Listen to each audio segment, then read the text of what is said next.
இல்லாத சிலதை அறிவிக்கல. இப்ப தங்கச்சி வந்து பவானியில போட்டியிடுது, அது சொல்லல. அந்தியூர்ல போட்டிடுறாங்க, அது சொல்ல. தம்பி கொண்டு வந்து விடல. இவரு மொடக்குறிச்சியில போட்டிடுறாரு தம்பி அருண், அது சொல்லல. 21 பிப்ரவரி 21 மாநாட்டுல மொத்தமா 234 அறிவிப்போம், அதனால அது சொல்லல. இப்ப எல்லா குறையும் எல்லாம் தேர்வு பண்ணி அப்படி இருக்கு. அங்கங்க வாய்ப்பு கிடைக்கும் போது சொல்றோம், வேலையை பிள்ளைய முன்னாடி செய்யட்டுங்கிறதுக்காக. 21 மொத்தமா அறிவிப்போம்.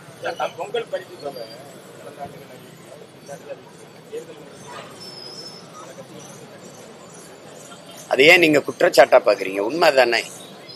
நீங்க உண்மையிலே மக்களுக்கு வந்து ஒவ்வொரு பொங்கலுக்கும் கொடுக்கணும் அப்படின்னா நீங்க போன பொங்கலுக்கு கொடுத்துருக்கணும். இப்ப அது வந்து தை பொங்கலா இல்லாம தேர்தல் பொங்கலா இருக்குது. இப்போ 3000 ரூபா கொடுக்குறீங்க. ஏற்கனவே பல லட்சம் கோடி, நமக்கு 10 லட்சம் கோடி கடனை தொற்றுச்சு. பெரிய வரிச்சுமை. மிக அத்தியாவசியத்தை உங்களால் நிறைவேற்ற முடியல. ஏன்னா ஆசிரியர் பெருமக்கள் சமவேளை சம ஊதியம் கேட்டு போராடுறாங்க, அதை கொடுக்க முடியல. பாருங்க ஐயா, 58 கோடி தான் தேவைப்படுது. எவ்வளவு தேவைப்படுது? 58 கோடி. செவிலியர் போராட்டம், பணி நிரந்தரம். அங்க துப்புரவு பணியாளர்கள் எல்லாரும் வீதியில வந்து போராடிட்டு இருக்காங்க, அதை கொடுக்க முடியல. பன்னெடுங்காலமா நீண்ட காலமா போராடி வர்றாங்க இந்த பழைய ஓய்வூதிய திட்டத்துக்கு. அதே ஜாக்டேஜி போராடிட்டு இப்ப தேர்தல் வரும்போது எப்படி பிப்ரவரி இறுதியில அறிவிச்சிருவான் தேர்தலை. அப்ப அதை கொடுக்கும்போது இது மக்கள் அரசியலா இல்ல, மக்களுக்கான அரசியலா இல்ல, ஆட்சியால தேர்தல் அரசியலா இருக்கு. இப்ப இவ்வளவு காலம் கொடுக்காம இந்த 30 லட்சம் மடிக்கணினி எப்ப கொடுக்க வேண்டிய தேவை என்ன இருக்கு? அடுத்த மாசம் தேர்தல் வரப்போது, இப்ப கொடுக்குறீங்க. உண்மையிலே அக்கறை இருந்தா போன ஆண்டு கொடுத்துருந்தீங்கன்னா அது மக்கள் அரசியலா இருக்கும், நலன் அரசியலா இருக்கும், மக்கள் நலன் அரசியலா. இப்ப வரும்போது தேர்தல் அரசியல். அப்ப வாக்கை குறி வச்சு நகருது, அப்படித்தானே பார்க்க முடியும். இதையே நீங்க குற்றச்சாட்டா பாக்குறீங்க? உண்மைதானே.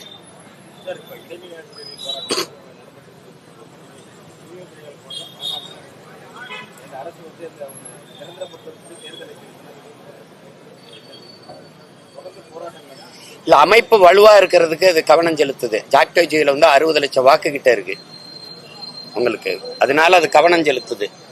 அதை பகைச்சுக்கிட்டா பெரிய பின்னடைவு வரும்னு நினைக்குது. ஆனா இந்த துப்புரவு பணியாளர்கள் உதிரிகளா இருக்காங்க, ஒரு பெரிய வலிமையா இல்ல.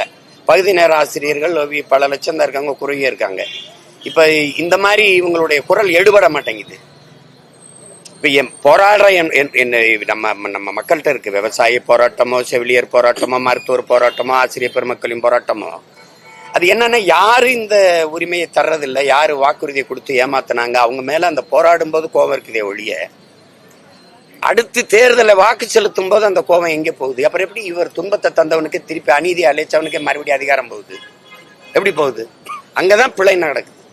எனக்கு தெரிஞ்சே 15-20 வருஷமா இந்த கோரிக்கை இருக்கு. நானே எல்லா போராட்டத்திலையும் பங்கேற்கிறேன். அதிமுக ஆளும்போது ஐயா ஸ்டாலின் வந்து நான் வந்து நிறைவேற்றுவேன்னு சொல்றாரு, தேர்தல் வாக்குறுதியில கொடுக்குறாரு, அறிக்கையில கொடுக்குறாரு. அப்ப திருப்பி அவர் வரும்போது நிறைவேற்றாம மறுபடியும் போராட்டம் தொடருது. அப்ப அவரு நின்று போராடினாரு, நானும் நின்று போராடுறேன். இப்ப அவர் ஆட்சியில நான் நின்று போராடுறேன், அவருக்கு அதே கோரிக்கையை வச்சு. இப்ப இது வந்து இது ஒரு வழக்கமா நடக்கிற ஒரு ஏமாற்றம் இருக்கு. அதுல வந்து படித்த கற்றறிந்த பெருமக்களே இதை தொடர்ச்சியா இந்த தவறை செய்து கொண்டே போனா அது சரியா இல்ல, சரியா இல்ல.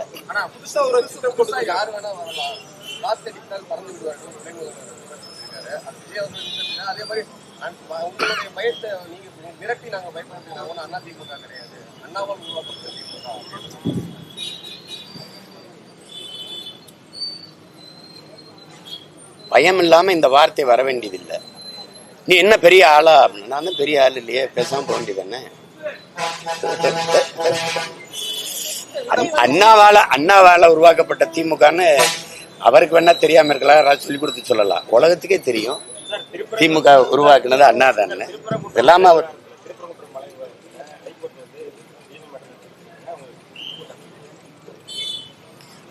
அது உச்ச நீதிமன்றத்துக்கு போக வேண்டிய தேவை என்ன இருக்கு? விளக்கேத்தணும் தானே.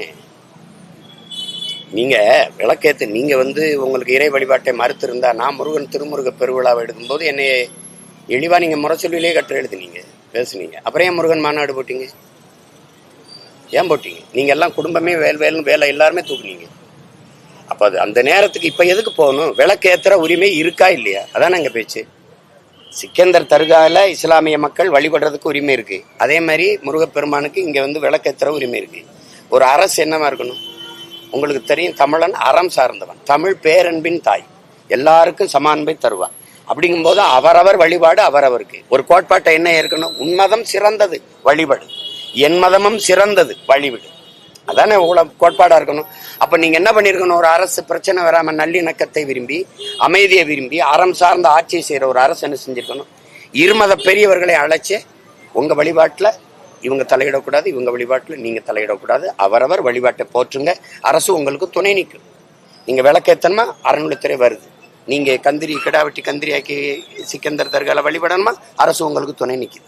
அவரவர் வழிபாட்டை நீங்க அமைதியா போற்றுங்க, யாருக்கும் இடையூறா இருக்காதீங்க, போங்க. இது மண்ணின் மாண்பு, அதை கடைப்பிடிங்க. இவ்வளவுதானே.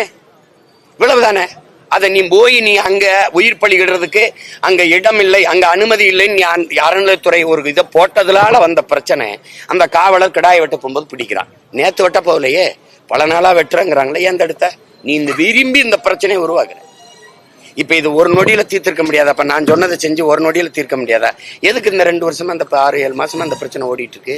அப்ப திட்டமிட்டு தேர்தல் வரும்போது திமுக நினைக்குது இஸ்லாமிய வாக்கள் மொத்தமா தனக்கு வரணும்னு நினைக்குது. இப்ப நீங்க என்ன நடக்குது நாட்டுல அரசியல், கிறிஸ்தவர் இஸ்லாமியர் திமுக எங்களுக்கு பாதுகாப்புன்னு நினைக்கிறாங்க, இந்துக்கள் பாரதிய ஜனதா எங்களுக்கு பாதுகாப்புன்னு நினைக்கிறாங்க. இப்ப இந்த அரசியல் தவிர்க்க முடியாத மாறிக்கிட்டு இருக்கு. அப்ப 2 பேருமே தேர்தல் தேவைக்காக நீங்க இந்த பிரச்சனையை கையில் எடுக்கீங்க. என்னமோ எங்க முருகன் முந்தா நாள் தான் வந்த ஒரு இறை போலவும், அந்த திருப்பரங்குன்றத்துல நேத்து தான் கோயில் கட்டி முடிச்சிருக்கிறது போலவும் புரியுதா உங்களுக்கு? அப்ப பல ஆண்டுகளா வழிபட்டு இருந்தது இப்ப நீங்க போன ஆண்டு முருகன் மாநாடு நடத்தும் போது கூட நீங்க விளக்கேத்தலையே, ஏன் இப்ப விளக்கேத்தணும்? தேர்தல் வரும்.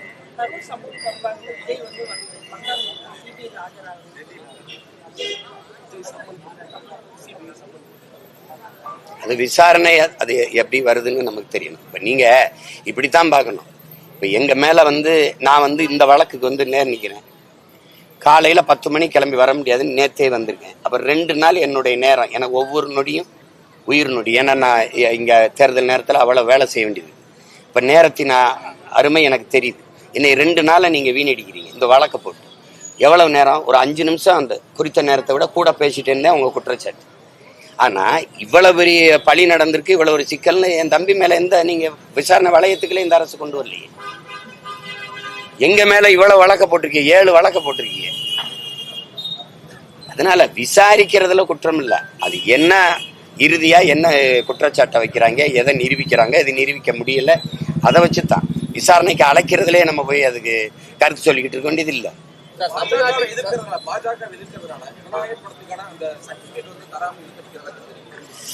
இல்ல அது அவசியமற்றதுன்னு நினைக்கிறேன். நீங்க ஒரு படத்தை உங்களுக்கு தெரியும், அவர் இதுக்கு முன்னாடி நடிச்ச படங்களுக்குலாம் நீங்க இந்த இடையூறை கொடுக்கல அப்படிங்கறத கவனிக்க வேண்டியது இருக்கு. இப்ப கோர்ட்டுக்கோ அல்லது லியோக்கோ இந்த இடையூறு வரல. 2வது அந்த படத்தினுடைய அந்த பகவந்த் கேசரிங்கிற அந்த படத்து, இந்த தெலுங்கு படத்தினுடைய முதல் பதிப்பு, அந்த பதிப்பை நான் பார்த்தேன். அதை பார்க்கும்போது அதுல இந்த சான்றிதழ் கொடுக்கற அளவுக்கு அது தடை நீட்டிக்கிற அளவுக்கு அதுல ஒரு சிக்கல் இல்லை அந்த படத்துல.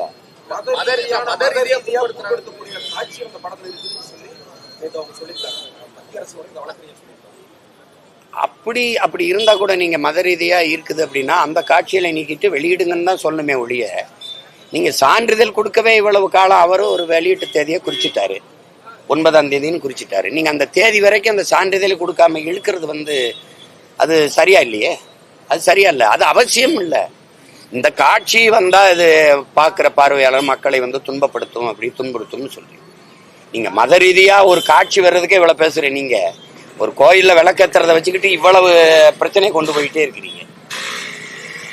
புண்படுத்தக்கூடாதுன்னு நினைக்கிறீங்கன்னா பிரமதத்து மக்களையும் புண்படுத்தக்கூடாதுன்னு நீங்க நினைச்சிருந்தீங்கன்னா நீங்க அங்கிட்டு கிடா வெட்டிக்கிறீங்க, நாங்க அங்கிட்டு விளக்கேத்திக்கிறோம்னு சொல்லிட்டு போயிருப்பீல்ல. அதே இவ்வளவு பெரிய பிரச்சனை ஆக்குறீங்க. அப்படியே வர்றதுன்னா நீ என்ன செய்யணும்? அந்த காட்சியை நீக்குங்க, அந்த உரையாடலை அமைதிப்படுத்துங்க, அந்த உரையாடலை நீக்குங்க, அதுதான் சொல்லியிருக்கணும். சான்றிதழே தராம இருக்க வேண்டிய தேவை என்ன வருது? அப்ப யோசிக்க வேண்டியது இருக்குல்ல. அப்ப கடந்த காலத்துல இருந்த படங்கள்ல எல்லாம் நீங்க ஒரு தடையும் சொல்ல விட்டுட்டீங்க. இப்ப அவரை இப்ப தேர்தல் குறிச்சவன்னு சொல்லும்போது அப்ப தேவையற்ற ஒரு நெருக்கடியை கொடுக்குறீங்கிறதானே பாக்குறவங்களுக்கு தோணும். அது அவசியம் இல்லைன்னு நான் நினைக்கிறேன். அது அவசியம் இல்லை.